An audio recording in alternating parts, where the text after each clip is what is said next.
खाजगी वाहनांवर महाराष्ट्र शासन, भारत सरकार, पोलीस किंवा इतर शासकीय प्रतीक, लोगो लावणे मोटार वाहन अधिनियम 1988 तसेच ऍक्ट 1950 चा भंग ठरतो। मोटार वाहन अधिनियम 1988 कलम 177 वाहनांवर बेकायदेशीर लिहिणे, चिन्ह लावणे सामान्य उल्लंघन मानले जाते। यासाठी 5,000 ते 1,000 रुपये इतका दंड होऊ शकतो। काही प्रकरणांमध्ये पोलीस विभाग अधिक कडक कारवाई करतो। शासनाचे प्रतीक, नाव किंवा चिन्ह परवानगीशिवाय वापरल्यास गुन्हा ठरतो। यामुळे वाहन जप्ती, दंड आणि तुरुंगवासाची कारवाई होऊ शकते। सुप्रीम कोर्ट व उच्च न्यायालय यांचा निर्णय आहे की शासकीय अधिकारी किंवा कर्मचारी हे फक्त अधिकृत शासकीय वाहनावरच शासनाचे नाव, प्रतीक किंवा लोगो लावू शकतात। खाजगी वाहनांवर ते लावणे नागरिकांना दिशाभूल करणारे व सरकारी पदाचा गैरवापर मानले जाते। हा नियम सरकारी अधिकारी, कर्मचारी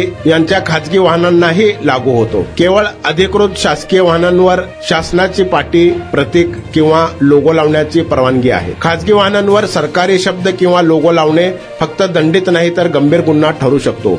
नागरिकांनी शासकीय चिन्हाचा गैरवापर टाळावा, अन्यथा कडक कायदेशीर कारवाई होऊ शकते।